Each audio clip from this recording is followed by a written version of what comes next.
Wonder, how can I be free from these issues that have destroyed my life? Well, my friend, I have the answer. Bible Way Hibner Memorial Church of God in Christ presents Chain Breakers, this and every Sunday at 9 a.m. here on WHYL. From the L.B. Smith Ford Lincoln Studios, Oldies 102.9 is WHYL Carlisle. Welcome to the Real Estate Radio Guys, your weekly source for all things real estate. We're your hosts, real estate broker John Rainville and your mortgage expert Kingsley discuss everything from mortgage rates to home staging for foreclosures and everything in between that affect the daily real estate market. Real people, real questions, real answers. Today's show is brought to you by www.pagoloan.com, your source for new mortgage loans. NMLS number 1018. EnviroQuest, trusted for home inspections and radon mitigation in Central PA for over 25 years. And brokersrealty.com, the easiest way to search for real estate in your hometown. Now, on to the show. Good morning. It's a great day in Pennsylvania today. Cold. Cold, dude. Yeah, it's cold. It's cold. Usually, it's like after Christmas time, so, between Christmas and New Year's, that time frame till we get this Oh, no, man. cold. You can feel it coming because it was like yesterday and the day before. A little bit of echo, if we can turn that down. It was cold because you know how you had those flurries just kind of floating in the air just all day long. So you felt the humidity rise and the brisk just chill to the bone type thing. Yeah, you knew it was coming. Oh, yeah. Yeah. Well, so good morning, Kingsley. How are we doing? We're doing good, right? We're doing fabulous. And I'm going to go back to this whole market update, 5-minute market update, or in this particular case, 30-second market update. There was a huge scare. Oh, lock your rates. You got to get in there. And it's like, it's not going to happen. So it went way up and then way down again. So we basically floated right back off to where we were prior to the last couple of weeks. Okay, and so because of the Fed hike, so everything's sort of settled back down. It was already built in anyway. The increase actually went ahead of the Fed hike, and nothing really. It was weird. You watch the market; nothing really happened when the Fed raised the rates because everybody knew it was going to happen. And we all know, so it's already what we call priced in, right? And we all know it's going to happen 2 more times this year. Well, yeah. So we're going to see some rate increase definitely in 18. It's definitely coming, folks. So you want to be thinking about that. Yeah, there's only so much the market can hold off. Right. Well, good morning. I'm John Rainville, broker of brokersrealty.com. I've been doing this over 30 years. I'm a licensed real estate broker in the states of Pennsylvania, New York, and Maryland right now, hoping to add about 4 more states in the first quarter of next year. And my co-host is Kingsley Harmer with pagoloan.com. Been in the real estate game not quite as long as old man Winter over here, but 20 years, I suppose. I've got a few years under my belt, looking to expand into the surrounding areas regionally over the next year. So, as radio hosts, we get into a lot of different topics. Follow us on Facebook, Real Estate Radio Guy, and I believe we're on Twitter, we're on iHeart, we're on iTunes, Spreaker. And YouTube, we get stuff that gets posted up to YouTube, so we're in a lot of places, and we're streaming live on Facebook. We're starting to finally, I think, kind of fine tune that and get that working the way that it should. And with our topics, we open it up. We've done everything from insurance to how to be a realtor to how to fire a realtor. To mortgages, obviously, and one of the shows or one of the topics that we haven't really touched on is investments. And when I say investments, we've all seen the shows. Was it Flip or Flop, Property Brothers? I can't remember what the original one. Flip This House, when it first started years ago, was a great show. Loved it. Yeah, I remember it. And unfortunately, the head guy got into a little tiff with the executives at the TV station, and that went south for a little bit, but was a great show.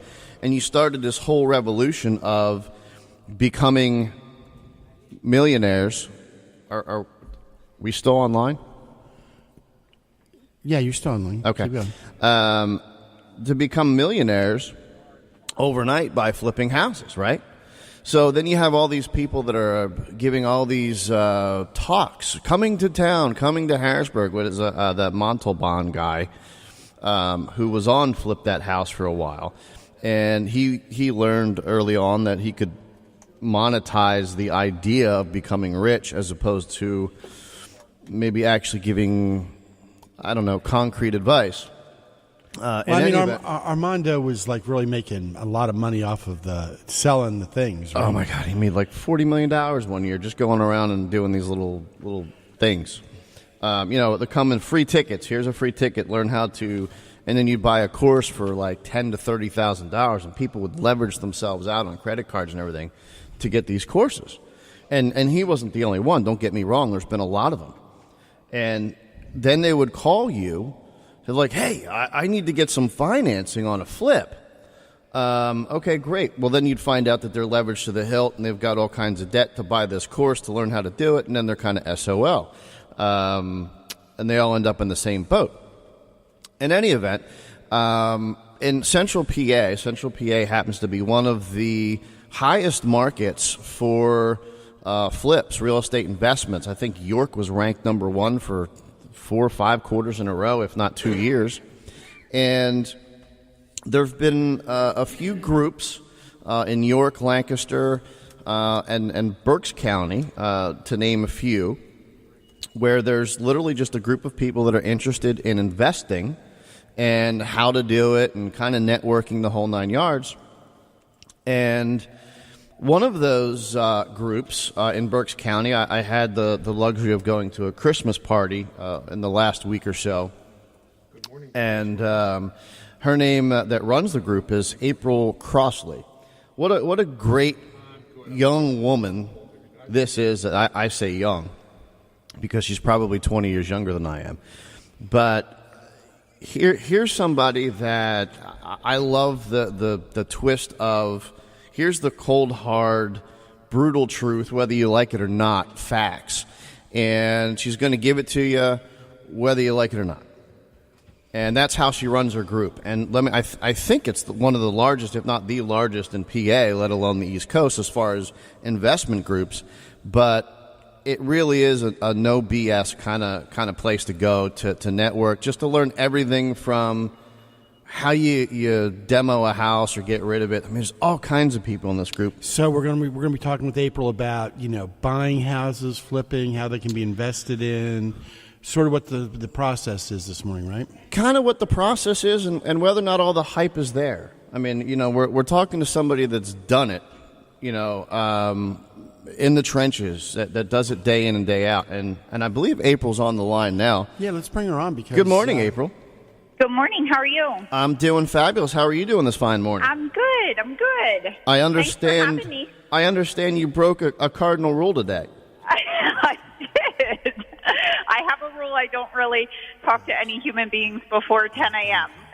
Well, then I feel honored to have you on. Thanks for joining us. No problem. Thanks for having me. So we're letting our guests know, that you run this great group out of Berks County. Yes. And you obviously have a company of yourself where you do house flipping. Can you tell us a little bit about not only who you are, but how you actually got started in house flipping per se? And how long you've been doing it? Sure. So I got started because I read a book, like most people. I read a book called The 1 Minute Millionaire, and I actually knew nothing about real estate till I picked up this book. I used to work in healthcare for 13 years. I retired from that 5 years ago from flipping houses. So when I was younger, back in my younger days, my husband was a real estate agent, and he had 2 properties, small properties in the city of Reading that were rentals, and he had a book. We were on vacation. I picked it up. I read it, and I was just like blown away that people would pay down your mortgages for you and live in these houses, and then they would cash flow, and I thought it was awesome. And so I wanted to learn more and more. So like a lot of people, I took a course that was really expensive, way overpriced, and started learning more about flipping. And we've been buying for about 12 years now, but I've only been doing it full-time for about 5. So once I was flipping enough to retire from my healthcare career, that's when we really started, I would say, getting more serious about it. And when you originally started, your initial goal was for what, rentals or flips, or were you doing both at that time? We have always done both. My model has always been kind of my rentals are for retirement. That's cash flow I don't touch at all. And my flips are what I use as my income. So our goal the entire time was to flip enough that I could leave my full-time job because healthcare wasn't exactly going in a direction that I liked. And so the whole time we kind of bought rentals, flipped houses, bought rentals, flipped houses. We did both, always. So for the last 5 years, you've been doing it full time, and yep. When you become self-employed, you have the luxury of making those cardinal rules where you don't talk to anybody before 10. Right. Right. Which is, I think, probably one of the best things out there. And I think you have to have the personality for it. I mean, some people like the 9 to 5, the structure. And others just, take the ball and run with it when it's, when it's in their court. And they'll be like, look, I've got the knowledge. I've done it for 4 years. And like you took the leap. You just jumped, what is it, the penguin plunge. Yeah. And I say that all the time. I've always been the type of person that I'll jump and I'll build my parachute on the way down. I've never been one to overanalyze or really think things through. I just know if I want something, I'm going to make it work. But I can definitely say the shift from being employed full-time and receiving a paycheck every 2 weeks and being able to work overtime and having that security to going to being self-employed, for the first year was extremely difficult. And I felt we're well prepared for it. I knew I could flip so many houses a year that would replace my income. I had some money in savings. But it's still hard. You lose the camaraderie of having coworkers and going to this job every day that you're used to doing. So you really have to get out of that mold and be really independent and make yourself work when you just want to go down the hall and lay in bed. It takes a discipline, that's for sure. It does. And it makes me cringe when people are like, I flipped one house, so I'm going to quit my job now. I'm like, don't do that. It takes a lot more planning than that. So it does. And on the flip side of that, you've got the people that will sit there and read, 1 out of 1,000 books and then, read the whole, a library of them and then start watching movies and then start watching TV shows and never really quite pull the trigger. And at that point, You're really overanalyzing. You just really have to just jump in at some point once you have a comfort level and just go for it. And at the end of the day, I guess it's how much you want it, right? Right, yeah. And I tell people it's scary and you're going to be scared, but you're never going to learn more than when you're doing a project. And I know that sounds cliche and everyone says that, but you're not going to learn what you need to know from reading books. People will ask me, how many books do you read a year? And I'm like, I like to read, but I don't really read that many books. I like to take classes, I like to learn, and I like to do. I like to take action. I don't like to just sit around and read books all the time. So I'm a big believer in just finding someone that's doing what you're doing or what you want to be doing, and either getting them as a mentor or just copying what they're doing. Don't reinvent the wheel, I'm lazy like that, I guess. April, I'm doing this 30 years as a real estate broker, and I see a lot of wannabe investors that are now used to be investors because they didn't do that mentoring. They didn't do any of that pre-flight planning. I've seen as many, where they've run up to as many as 30 properties and then lost them. So what are some of the things that you can tell our listeners that, you advise on or how you go through the process? Yeah, and I think we've been very I never want to be in that position where I'm like in a hole or have to sell my properties, and we're very conservative. So we've been buying since, I believe, 2004, I think is when we did our first flip, and we've always been very conservative. So like when the bubble happened, we saw it coming, and we weren't buying anything. So there were a couple of years there where we didn't buy anything because everything just seemed too overpriced. And I always, when I buy a property, I won't buy it unless I can flip it and I can hold it as a rental. So I have to have two options. Even if I don't ever want my rentals to just break even, but if push comes to shove and I can't sell a flip, it has to at least break even when I rent it. So I try and just be really conservative. I don't buy just to buy. I can tell you in the beginning when I first started learning about real estate investing, I had a mentor that didn't know my area very well and really was all about just buy as much as you can buy, and we kind of fell into that trap when we first started. And what we learned is we bought houses that were cheap, but they were in risky areas, and they've been a thorn in my side ever since. And I just started a couple of years ago selling them off, and now we're down to 3 left in this area. And we'll be selling those in 2018 because they're just high maintenance and a pain in the butt. So now I kind of tell people, don't buy stuff you don't like just to buy. I used to be a house hoarder, and I'd want to accumulate as many as I could, and now I'm very picky. In the beginning, though, I mean, correct me if I'm wrong here, as somebody starting, obviously, your net worth hopefully grows over time as an investor. Those risky properties, let's say, are almost like a necessity for a lot of people, aren't they? I mean, to get started, to get into it, to understand it, because your budget is a certain amount. So you're buying these cheaper homes that are hopefully cash flowing. You're going through the headaches and part of the progression, if you will, or... Well, that brings up a great question. What's that?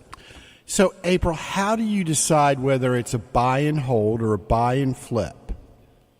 Yeah, usually I'll buy and hold the smaller stuff, townhouses, row homes, things that are going to be in a kind of lower rent range for my area. Not real low rent, but moderate rent range. I won't, for example, buy a single-family home that's 4 bedrooms, 2.5 baths, and rents for $1,600 a month. I won't keep that as a rental. I'll flip it. If I had to keep it as a rental, if I was forced to because it didn't sell in the market, I could. But stuff in my area in Berks County, like to rent something for $1,600 or $1,800 a month, that's a high rent for this area. If I buy something and it can rent for $1,100 a month, that sucker will rent all day long. So something in that rent range I'm more likely to keep. So to me, it's about the ease of the rental. How easy will it rent? So what is your target for cash flow on a property every month? Usually on a single family, I'm looking for $200 a door.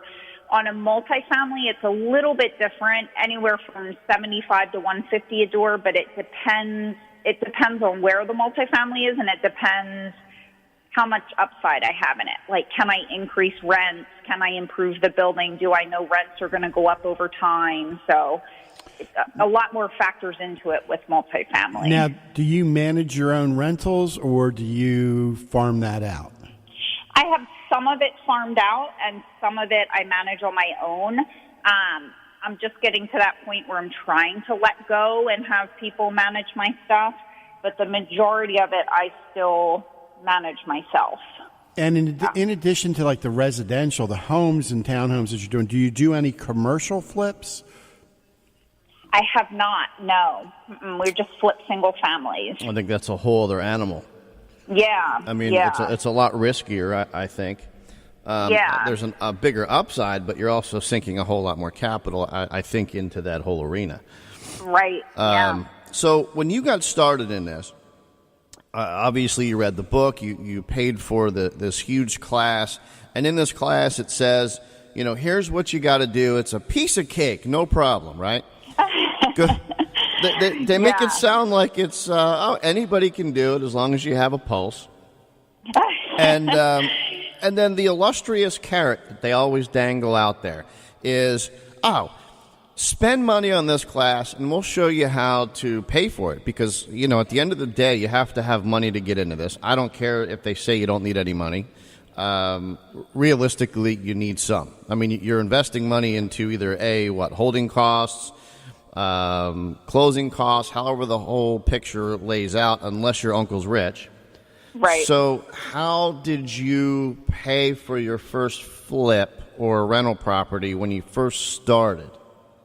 So when we first started, we went to a class. We met a wholesaler from our area, someone that was really interested in wholesaling. He brought us a deal. We had no idea what to do. We had taken the class, but we had no money. We were scared to death.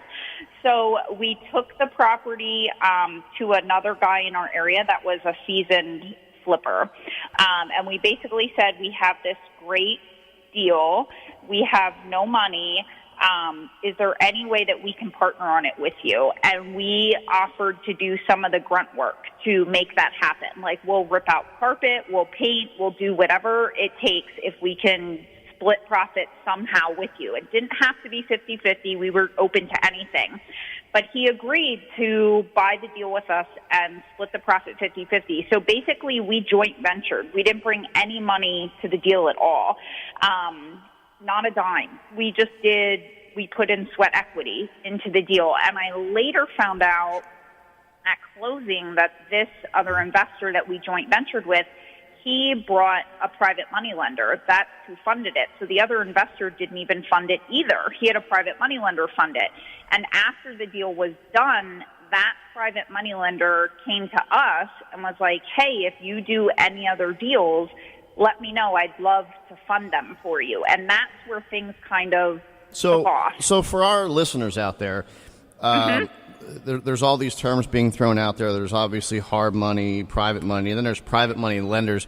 Can you tell them what the difference between them is? I mean, what is it that, at the end of the day, I think we all are looking for that golden apple, which is the actual true private lender or private money guy who is more or less like your cousin or somebody you know that has money.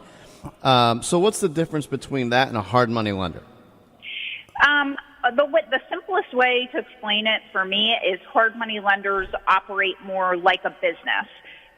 So their interest rates usually a little higher, their terms usually a little more strict.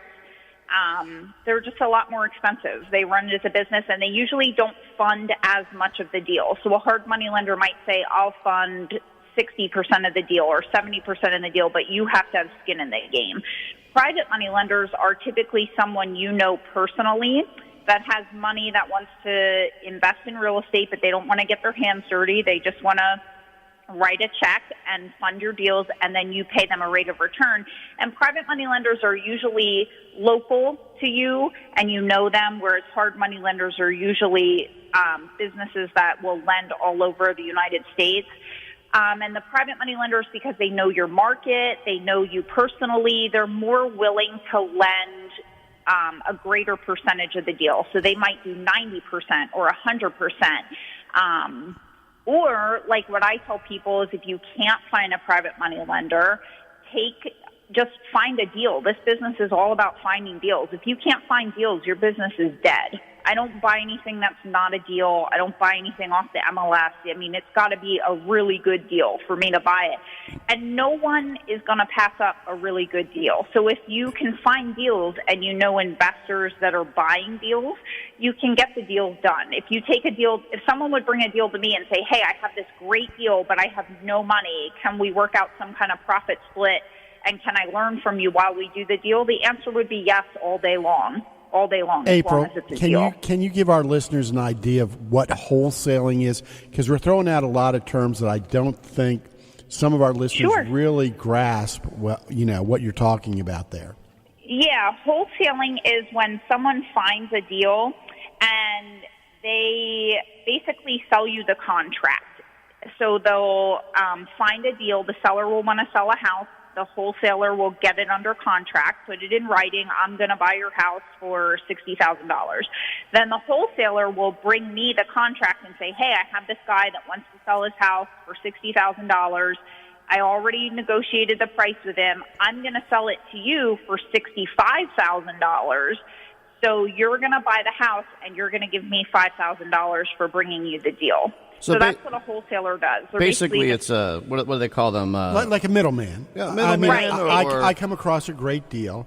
I pick up the phone, I call April and say, "Hey, April, I found this deal," and maybe I mark it up a couple $1,000s, and she gets like a lead broker. Yeah. So, exactly. And to me, I don't wholesale. I think wholesaling, it's obviously, I think, one of the hardest jobs in real estate investing. Everybody teaches wholesaling like it's this fabulous thing. And to me, I'm like, if you're going to, it's hard work to find deals. People make it seem like it's so easy. It is hard work, and it takes money to do marketing.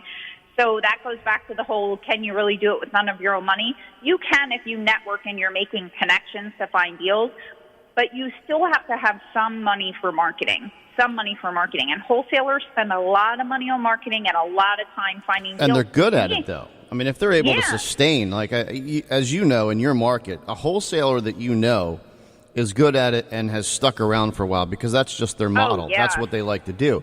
You have all of these people taking these classes, and all of a sudden, they're wholesalers. You see all these little picket signs up all over the place. Pay cash, buy your house now.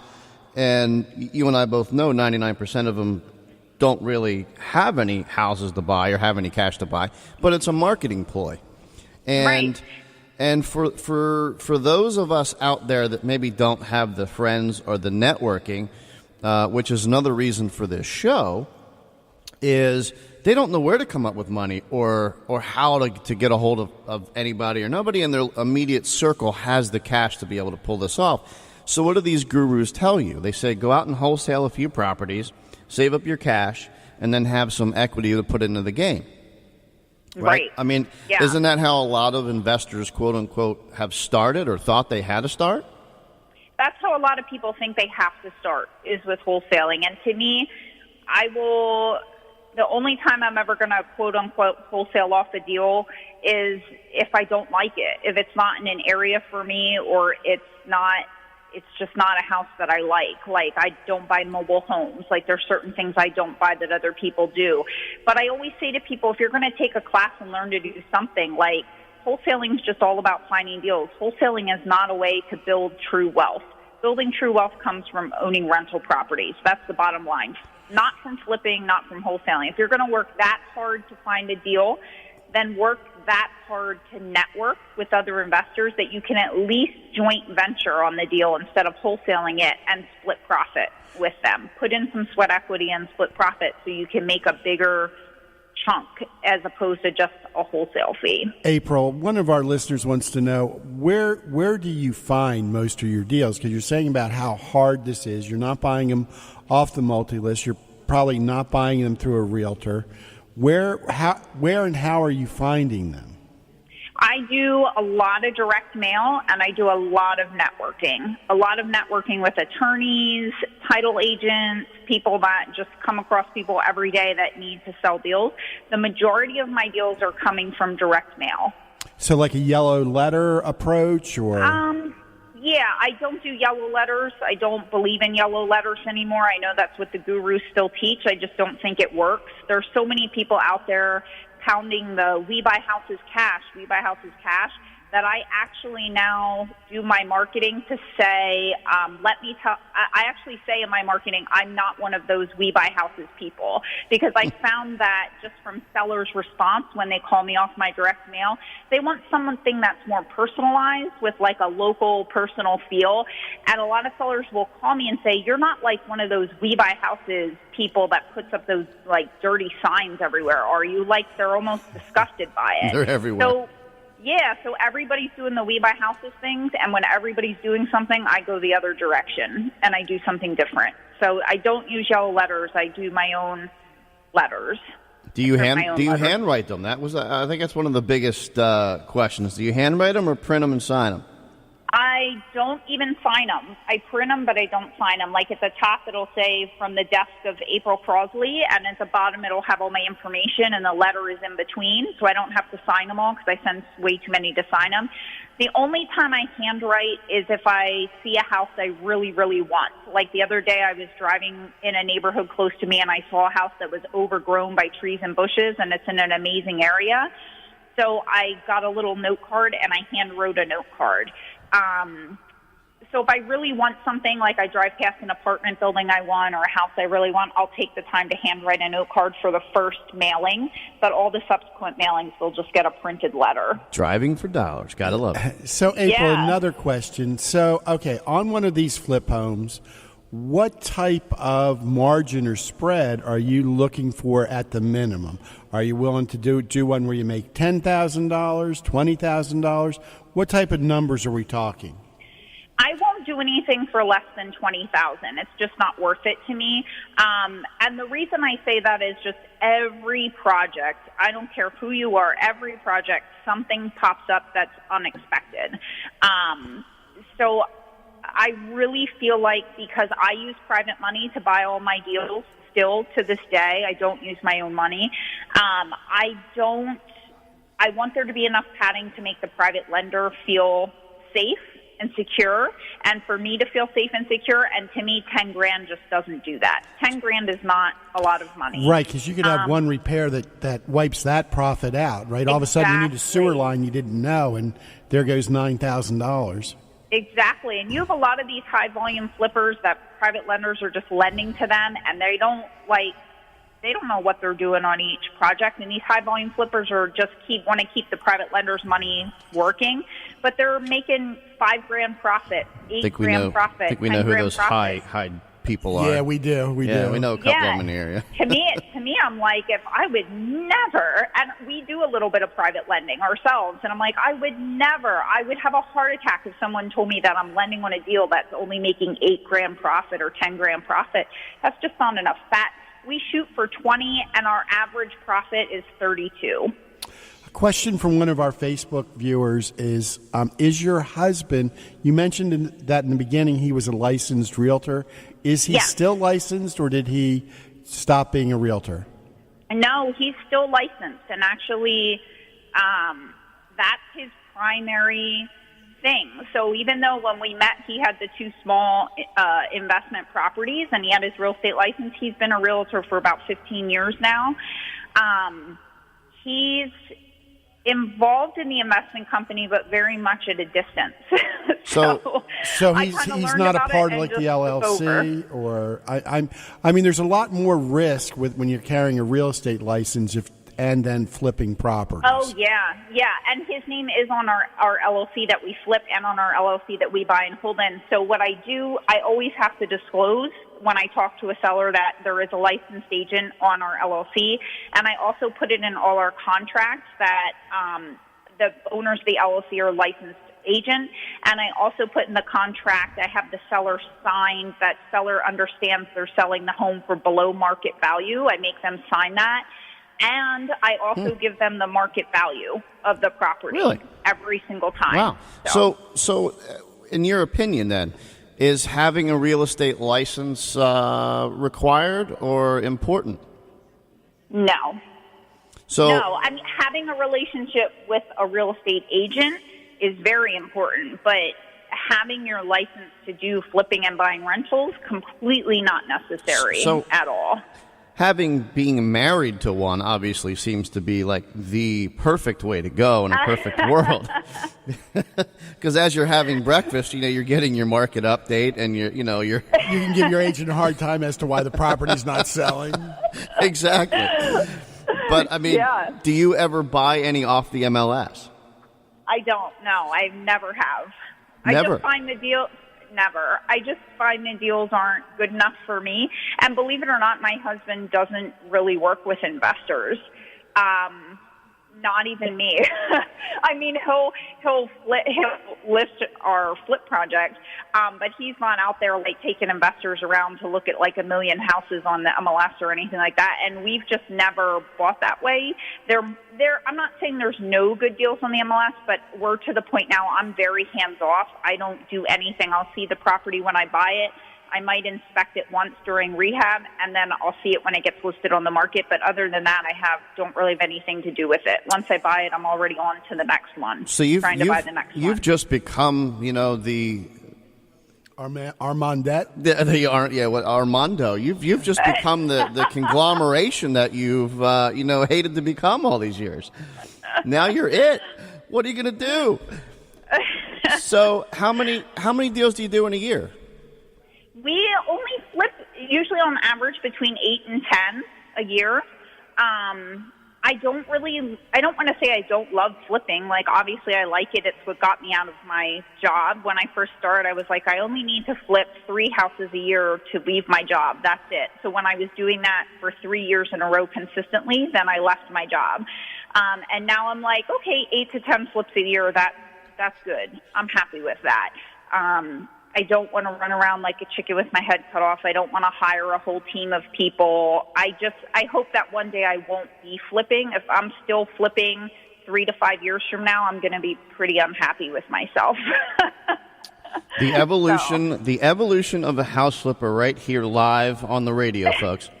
Hey, April, we're gonna jump to a quick commercial. We'll be right back, so hold the line. Okay. The Real Estate Radio Guys with John Rainville and Kingsley Harmer. We'll be right back.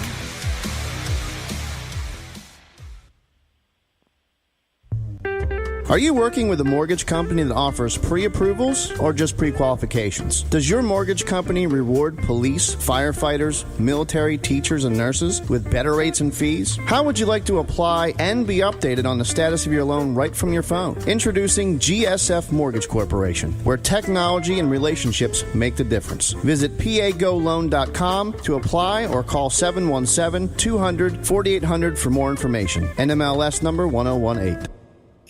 Home! Buy your new home with brokersrealty.com in December and get away. That's right. After closing on your new home, you get a choice between a fabulous cruise getaway, Vegas vacation, or even a tropical oasis. Broker Realty's realtors will guide you through the searching all the way to getting the keys to your new home. For details, Google brokersrealty.com or text GETAWAY to 79564. That's GETAWAY to 79564. Buying or selling a home? For professional home inspection, call EnviroQuest of Harrisburg. Their certified home inspectors will conduct a thorough inspection and provide a detailed report with many pictures. They'll explain the findings. Do you have elevated radon levels in your house? Call EnviroQuest. They have fixed over 10,000 homes over the last 25 years. For a professional home inspection or radon mitigation, call EnviroQuest at 233-6144, 233-6144, or visit EnviroQuest online at evqharrisburg.com. That's evqharrisburg.com. Back to the show, the Real Estate Radio Guys with John Rainville and Kingsley Harmer. So here we are back with April Crossley, and I don't think that we introduced our guests to the name of your company, and it's Lazy Girl REI, correct? Yes, yep. Is that the website? Yeah. And is lazygirlrei.com the website for you? Yes. And real quick, I mean, I know we've talked about, the best way to get into this is to really have a mentor. And, my understanding is you will do that for people looking for mentorship. I know on your website you have different classes available. Can you tell us a little bit about what you offer if somebody comes to you and says, my God, April, I loved you today on the radio. I need your help. Sure. I created an online webinar course that's 4 weeks, and it's very straightforward. When I wanted to create a course where someone didn't have to travel and pay for a hotel and be away from their family while they were learning about real estate, and I wanted to create a real estate course that didn't go on and on talking about your why and how to find yourself and rah-rah motivation. So it's really a course that's just straight facts. Like, here's how you find deals, here's how you analyze deals, here's what to look for when you walk through a rehab project, and here's how you can fund your deals, the different ways you can fund them. Just very straightforward 4 weeks. People have email access to me. They're part of a closed Facebook group with a whole bunch of other students that can answer questions for them, and they have lifetime access to this 4-week webinar course, and they can kind of take it at their leisure from their home in their pajamas. So, yeah. And that's nice. The way to do it. And of course, you're I mean, do you offer, yourself as, a phone call away type? I mean, do you have as an actual mentor to say, hey, April, I've got this property here. Does this work? I mean, can I get this to work? Here's my ARV, and obviously I'm getting into a bunch of terms that people probably aren't familiar with, but can they call you and go over a deal with you one-on-one? I have to admit I'm probably involved with my students to the point that it's a fault. I'm really, really involved in everything they do. I only take between 10 and 20 students about every 6 weeks, and it depends how I feel my students that are already in the course are doing. If they're still needing a lot of help, then I won't take on a lot of new students. I don't take on an unlimited number of people because the truth is you need someone there helping you analyze deals. And so we do things like live Q&A every Sunday in our group where students can ask questions. They can email me. They can send me deals. We have group coaching. So we provide a lot of support, a ton of support to our students. April, how much does somebody have to invest with you in order to get your training? The 4-week webinar course is $1,200. That's cheap. That is cheap. Yeah, I know. That's what people tell me. Cheap. I actually, when I first started, my course was $500, and I have students that are buying their 5th and 6th flip project, and they're making like $30,000 on these. And my husband will say to me to this day, I can't believe that you're selling a course for only $1,200 and all these people are making like $30,000 on flips. But I don't want to be that unaffordable guru type that offers no support. I love that. I love that, and I saw that on your. I love that on your site that you're actually there to legitimately help somebody be successful in the flip business, not string you along so I can try to sell you how to get private money lender course for $500 down the road.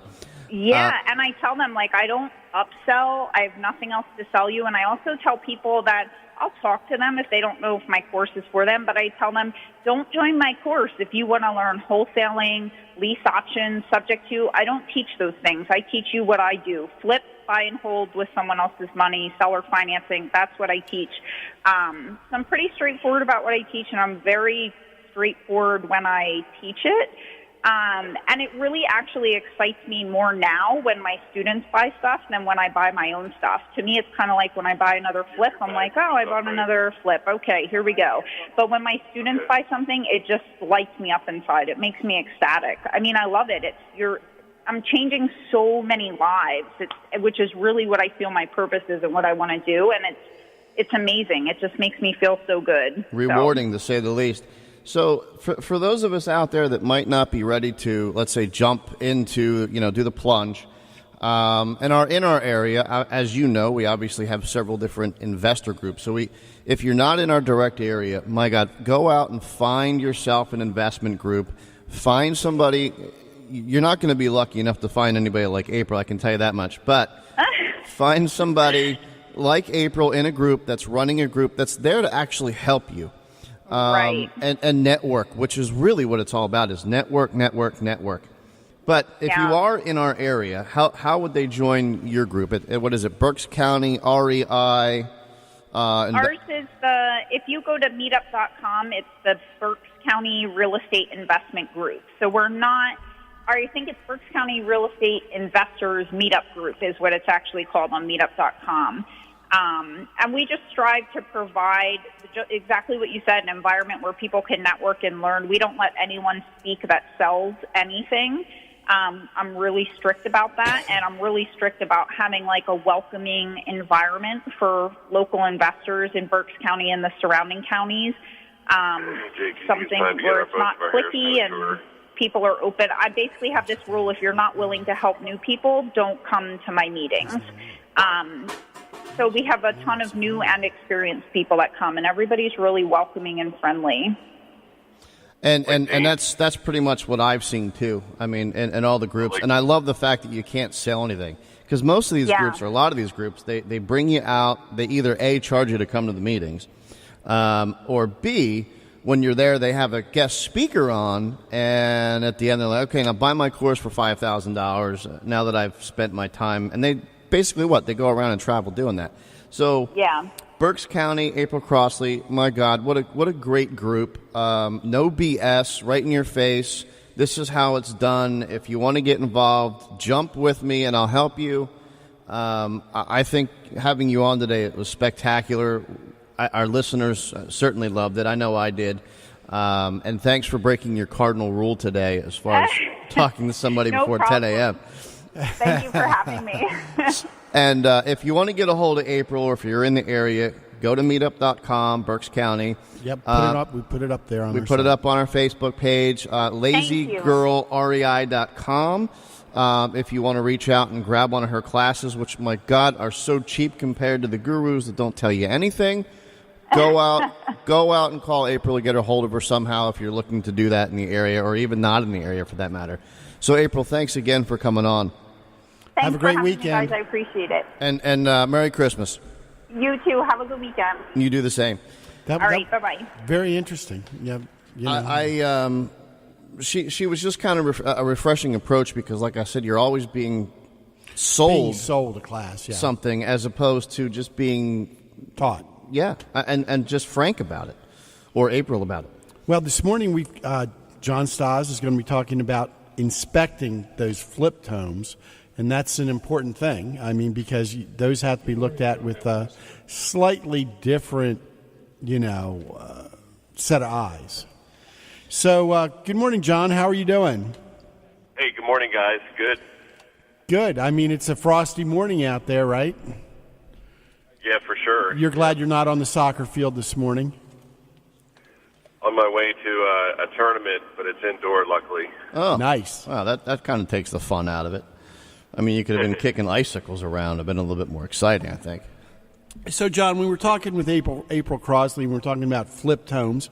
And I know you wanted to talk a little bit about how you inspect a home maybe that's been rehabbed or flipped. What do you have to share with our listeners today? Sure. Well, we still follow the same standards, the ASHI home inspection standards. But I'll say one of the things that we offer, one of the services we offer, is for investors. A lot of times they're a little more experienced than the average home buyer, and they don't want a full home inspection. So what we can do is just go through and take photos and point things out that they may not have seen, that our home inspectors are more experienced at finding, and things that if we were doing a home inspection, we would write this up. So we take these photos and just do a walkthrough with the investor, and then we send them or text them all the photos. We don't issue a report. We just go through, walk through with them, take the photos, and send the report out for the investors. John, a lot of our people out there, the flipped homes sometimes, the consumers look at them, it's just like lipstick that's been put on a pig. Mm-hmm. So when you are inspecting that home that's been what we either call flash and trashed or has been rehabbed, do you look at it a little bit differently if you know that the home was totally rehabbed in the last 2 months?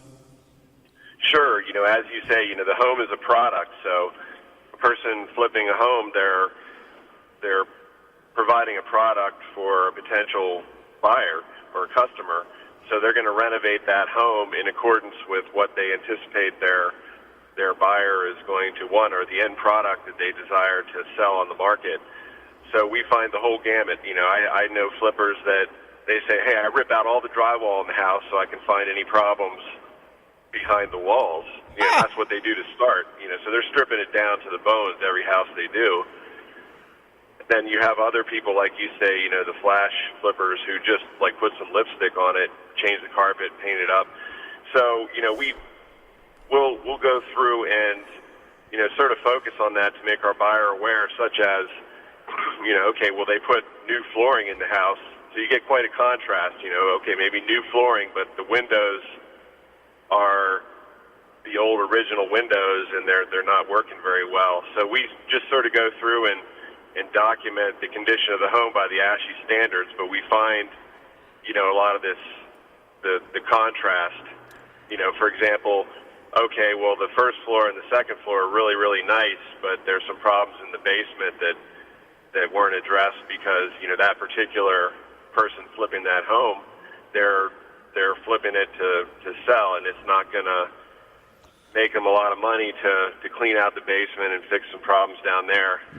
We had a lipstick, if you will, house down the street, and you want to talk about lipsticking a pig. This house has a deck on the back of the house, right? I've seen you can get that special paint at Home Depot. Yeah. No. Hold on. No. This is even better.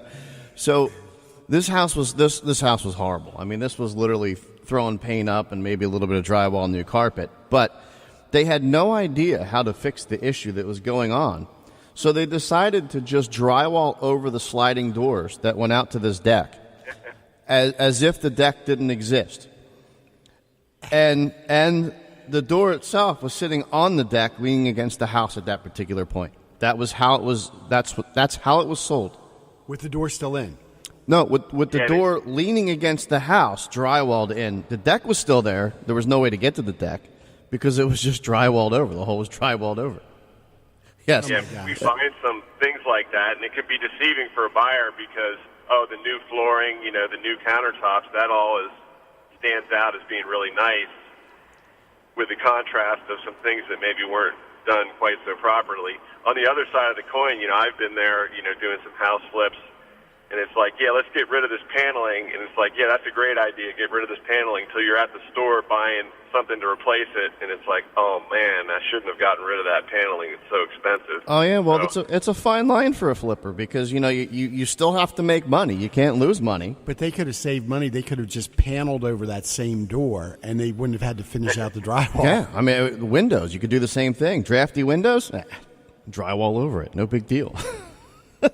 There you go. So put some fluorescent strip lighting, right, to make up for it. Exactly. So I mean, at the end of the day, obviously, a buyer could be buying an old home, used home, or in this particular case, what appears to be a flipped home. Obviously, you still want to have an inspector go out, no matter how great the house looks. You never know what an inspector can uncover. Again, this is one of, if not the biggest purchase of your life. Invest the time. And to get a hold of John, obviously, who I think is probably the premier inspection company in the area, who does radon mitigation, the whole 9 yards, so he sees things a little bit differently than most. What's the best number to get a hold of you, John? Best number, 717-233-6144. And as always, you are online at evqharrisburg.com and on Facebook, correct? Correct.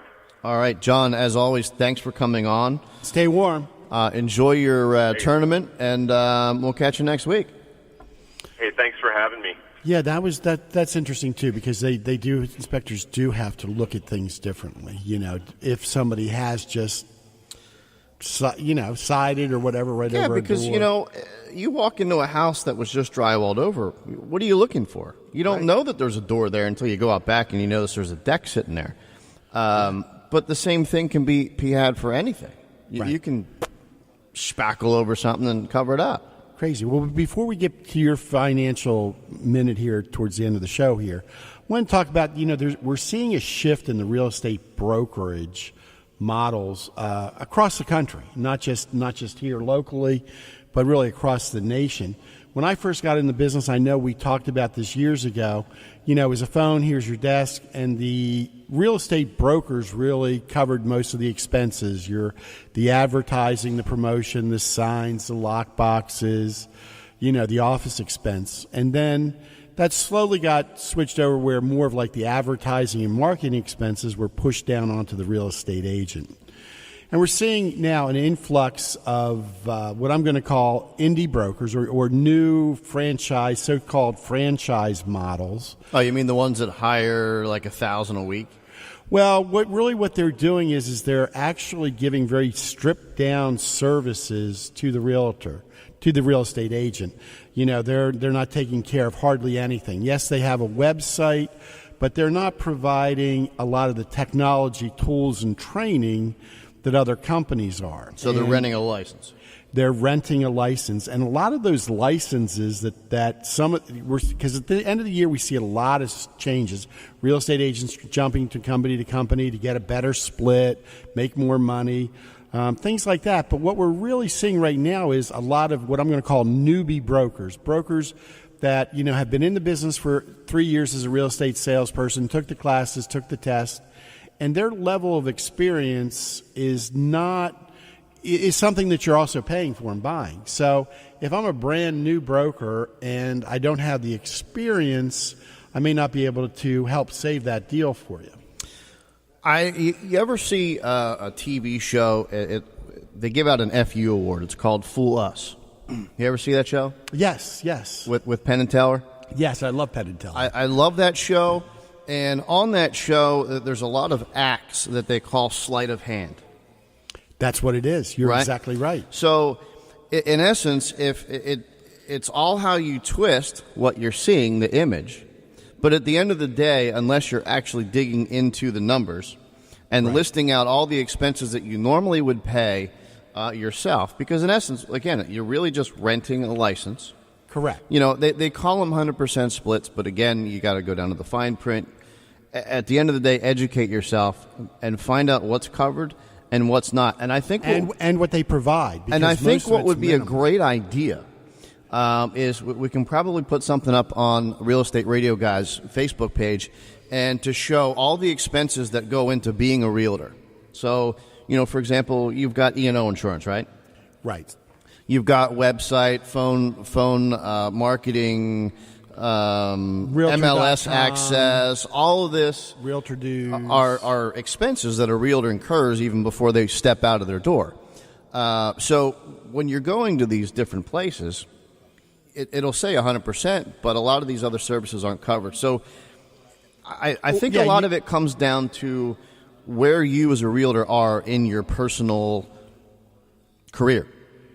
Right. Yes, because bundled services, and a lot of times, like at my firm, we save our agents a lot of money because we're able to give them so much more in the tools and technology in that, because we're able to bundle up, 70-some agents, and we're able to negotiate a better deal. Right. So something that would kind of cost them $500 a month, we're maybe able to go ahead and provide for everybody because we're only paying, 20% of that. Right. And at the end of the day, I mean, obviously, if you don't need those services, look, every business model has, its client.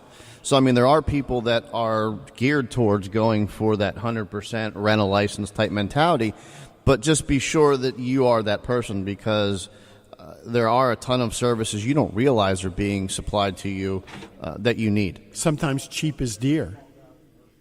Right? It's cheap as deer? Yeah, cheap as deer. That's Ben Franklin. In other words, sometimes being cheap costs you more money. Okay. I've never heard that one now, before. do you have the same thing in the mortgage industry right now? I mean, can I go and rent a license, so to speak, as a loan officer? Yeah, you can. I mean, really? you theoretically can. I mean, there are companies out there, and it was done scary as it may seem, back before the crash.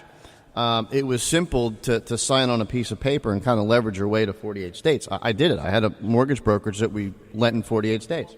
Wow. So, and it would cost you a tiny bit, per deal that you did. But if you would have had Hawaii and Alaska, and just think about going to the closings. Well, I didn't have Alaska or Hawaii, and I didn't go to the closings. Although if it was built into the deal and it was in Hawaii, I'd go to every single one of them. But you can rent a license. But at the end of the day, especially now with all of the regulation and laws and things that you have to worry about going to jail for as a loan officer or in the lending business, you want to make sure you have the support behind you So same thing. I mean, it's the quality of what I guess it's like a branch manager.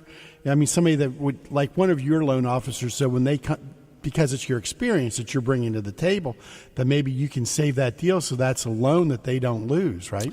Correct. And that saves two deals. Yeah, there's a lot of headache behind what goes into a mortgage company, and that's compliance, processing, underwriting, the whole 9 yards, along with marketing, et cetera. But it's the same thing in the loan business as opposed to real estate. So, all right. Well, till next week. It's been a great show.